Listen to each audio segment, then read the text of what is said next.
धुरांच्या रेषा हवेत सोडत बालचमूंना फिरवून आणणारी फुलराणी 61व्या वर्षाची झाली आहे। पुण्यातल्या बाळगोपाळांच्या आवडीची ही फुलराणी पेशवे उद्यानात आली ती 8 एप्रिल 1956 रोजी। सुरुवातीला डिझेल आणि आता बॅटरीवर चालणाऱ्या या फुलराणीचा प्रवासही मजेदार। दख्खनच्या राणीप्रमाणे त्यात बसण्याची मौज काही निराळीच असल्याने आजही पसंतीस उतरते ती ही फुलराणी। पेशवे ऊर्जा उद्यानात फुलराणीचा 61वा वाढदिवस आज साजरा करण्यात आला। बालचमूंनीही मग फुलराणीतून सैर करण्याचा आनंद लुटला। फुलराणीच्या उद्घाटनाप्रसंगी मी 3 वर्षाची होते। तेव्हा मी दारोवाला पुलाजवळील महापालिकेच्या शाळेत शिकत होते। महापालिकेचे अधिकारी शाळेत आले असता आमच्या बाईंनी माझे नाव फुलराणीच्या उद्घाटनासाठी सुचवले। परीराणीचा फ्रॉक परिधान करून मी त्याचे उद्घाटन केले। आई वडील मोठे भाऊ माझ्यासोबत होते।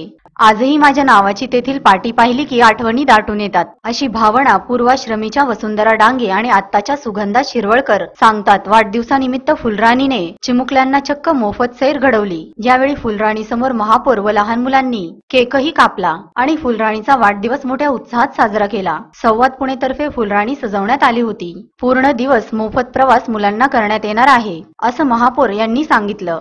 जुनी फुलराणी डिझेलवर चालणारी आणि 3 डब्यांची होती।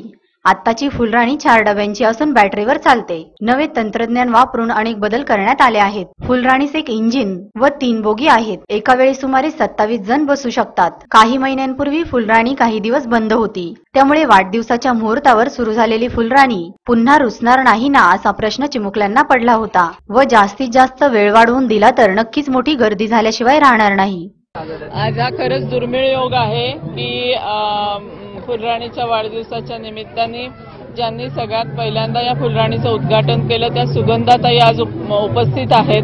आणि मला असं वाटतं की पेशवे पार्क ही पुणे शहराची एक शान आहे आणि आमच्या लहानपणापासून आम्ही या फुलराणीमध्ये बसत आलेलो आहोत आणि गेली 61 वर्ष अनेक मुलांनी याचा आनंद लुटलाय।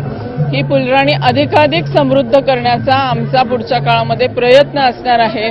आमचे सगळे नगरसेवक यात नक्की सहकार्य करतील असा मला विश्वास वाटतो।